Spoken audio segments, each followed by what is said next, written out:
Ito ang reading mo, Scorpio.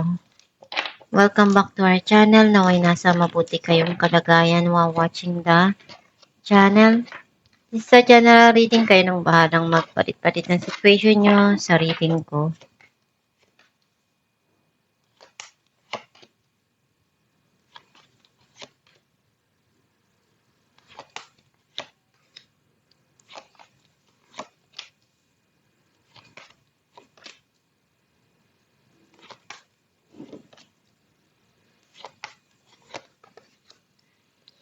At the bottom of the deck, Four of Pentacles. I feel like ang nasisense ko na energy mo, gusto mong makapag-ipon, may secure yung future ng mga mahal mo sa buhay, and some of you, hindi mo pa rin makalimutan yung mga nangyari sa nakaraan. Nag-hold pa ka pa rin, either dun sa situation or dun sa person. Ang mensahe ng card mo, unti-unti ka nang nag-heal. And gusto mo nakalimutan yung mga nangyari, mag-move on, at harapin ko ano yung meron ngayon sa buhay mo, yung mga dumarating. May mga gumugulo sa isipan mo, sa sarili mo, pinipilit mong ialis yung sarili mo doon sa sitwasyon na yon. Pero feeling mo, natatrap ka or pabalik-balik yung situation.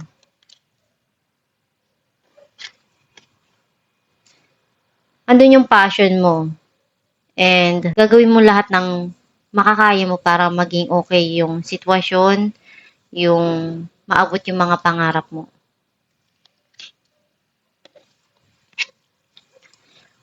Unti-unti ka nang nagiging masaya.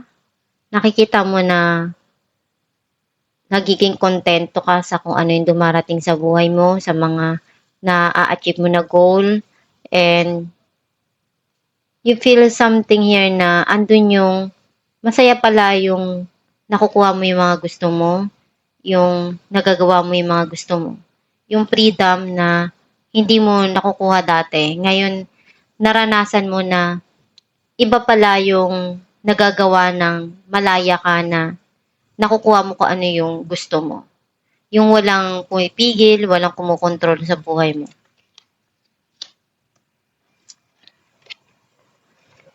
And andun yung justice na darating na gusto mong makuha or kailangan mong ibalanse yung mga dumarating sa buhay mo para hindi ka basta-basta mapagod. May abundance dito na darating. Some of you, magkakaroon ng sama-sama yung pamilya, salo-salo or celebration. And nakita mo na nag-grow yung financial mo and nagiging stable o yung mga bagay na dati hindi mo nakukuha, ngayon nakukuha mo na. Or iniisip mong makuha yung long term na stability sa financial or yung panghabang buhay na relasyon. Andun yung pagsusumikap mo, yung hard work mo, lahat naman ng pagsusumikap pagdating ng araw, magpe-paid off yan. Meron ditong bagong opportunity na darating sa buhay mo. Some of you may text, chat, or email na marireceive ka. Clarify natin ng Six of Swords, Five of Swords, and the Hierophant. Gusto mo nang kalimutan yung mga nangyari and isipin kung ano yung mas makakabuti para sa'yo, kung ano yung magpapasaya para sa'yo. Clarify natin ng Queen of Wands, Two of Swords, and Five of Pentacles. Marami kang pinagdaanan at na-overcome mo yun.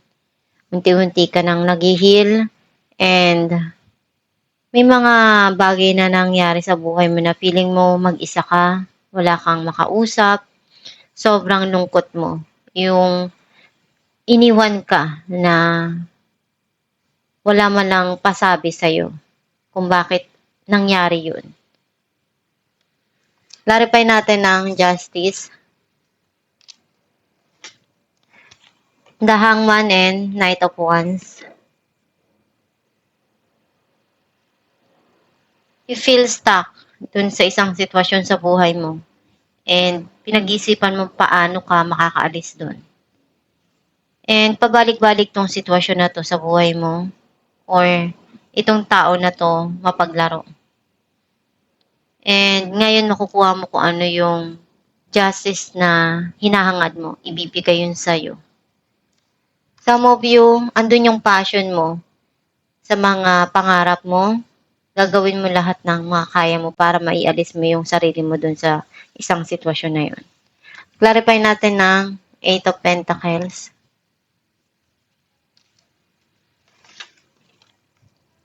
Nine of Cups and the Empress. Dahil sa pagsusumikap mo, sa pagtsatsaga mo, andyan yung ibibigay sa'yo yung gustong-gusto mo.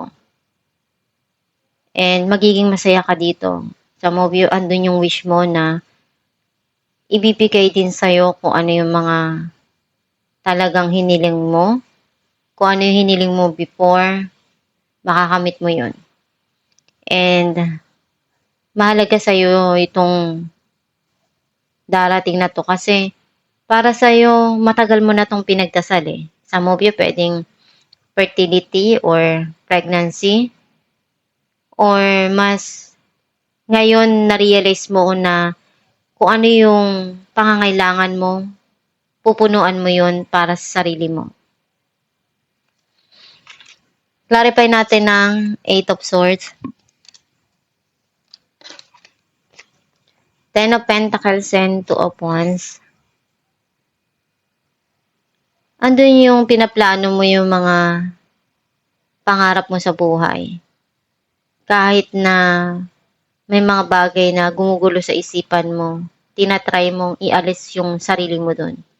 Or ito yung mga bagay na iniisip mo. Marami kang plano sa buhay mo, sa kinabukasan mo. Especially gusto mong makuha yung magandang relasyon, yung panghabang buhay. Gusto mong maibigay yun sa'yo. And magkaroon ng stable na income. Kaya nahihirapan ka na alisin yung sarili mo dun sa mga gumugulo sa isipan mo. Kasi may mga bagay na hindi naman kailangang planuhin. Kailangan mo lang gawin palagi yung makakaya mo sa mga dumarating sa buhay mo.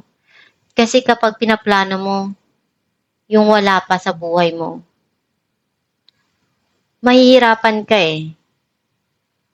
Mahihirapan ka na gumalaw or mas lalo kang mabibigatan. Kasi ito yung gusto mo pero yung dumarating iba, may mga bagay na kailangan mo munang gawin at pagtiyagaan sa ngayon. Kapag nandyan na, saka mo trabahuin. Mas mahirapan ka kasi na planuhin yung mga bagay na wala pa. Clarify natin ang Nine of Pentacles. Six of Swords and Four of Wands. Unti-unti ka nang nagiging okay. Some of you may pupuntahan ka dito na celebration na i-enjoy mo. Or magkakaroon ng pagkikita dito. Clarify natin ng Ten of Pentacles. Page of Pentacles and Nine of Wands.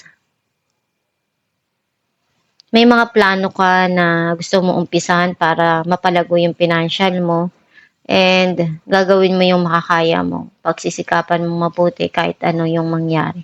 Para makuha mo yung stable na income na maging maganda yung pasok ng pera. Clarify natin ng Eight of Wands. Queen of Cups and Four of Cups. Binibigay mo yung pagmamahal na kaya mo palagi dun sa mga sitwasyon, pinupunuan mo yun. Pero pagdating sa huli, andun yung pagsisisi palagi or panghihinayang.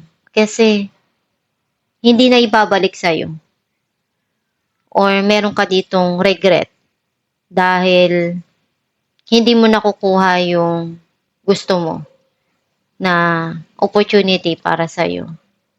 Some of you, andun yung may darating na offer sa'yo and pinag-iisipan mong maigi kung ano yung gagawin mo dito or kailangan mong pag-isipan kung ano yung desisyon na makakabuti para sa'yo. Alamin natin kung ano mensahe ng iyong gabay. Listen. Quiet your mind, beloved one, and listen to our gentle reassurance that everything has been taken care of. Stay in a quiet and receptive state without worrying about the exact nature of your desires. Manifestation. A quiet mind and body hears us quickly and clearly. This is our request to you. Listen. Ang mensahe ng iyong gabay na pakinggan mo yung Diyos sa puso mo. Kasi nandiyan lang palagi ang Diyos sa tabi mo. Kung ano yung mga nangyayari sa buhay mo, darating din yung panahon na malalagpasan at matatapos din yung mga pagsubok na yan sa buhay mo. And kung ano yung sa tingin mo magpapasaya para sa'yo, yun ang gawin mo. Huwag kang masyadong mag-alala dun sa mga dumarating sa buhay mo kung hindi mo nakukuha or hindi naibibigay sa'yo kung ano yung gusto mo. Darating din yung panahon na makukuha mo rin kung ano yung para sa'yo. Huwag kang masyadong mag-alala.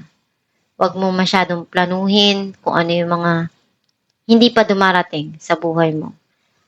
Basta ang gawin mo lang palagi is magdasal, pagsikapan, kung ano yung meron ngayon sa buhay mo. Gawin mo yung best mo palagi para magtagumpay at makamit mo yung gusto mo, yung mga pangarap mo. Pagsikapan mo na maabot kung ano yung talagang goal mo sa buhay. Kung ano yung wala pa, wag mo munang isipin yun. Ang isipin mo kung ano yung meron ngayon sa buhay mo. And gawin mo lang palagi yung makakaya mo. At itong yung reading, Scorpio, kung naka-resonate ka, kindly comment down below. Thank you for watching.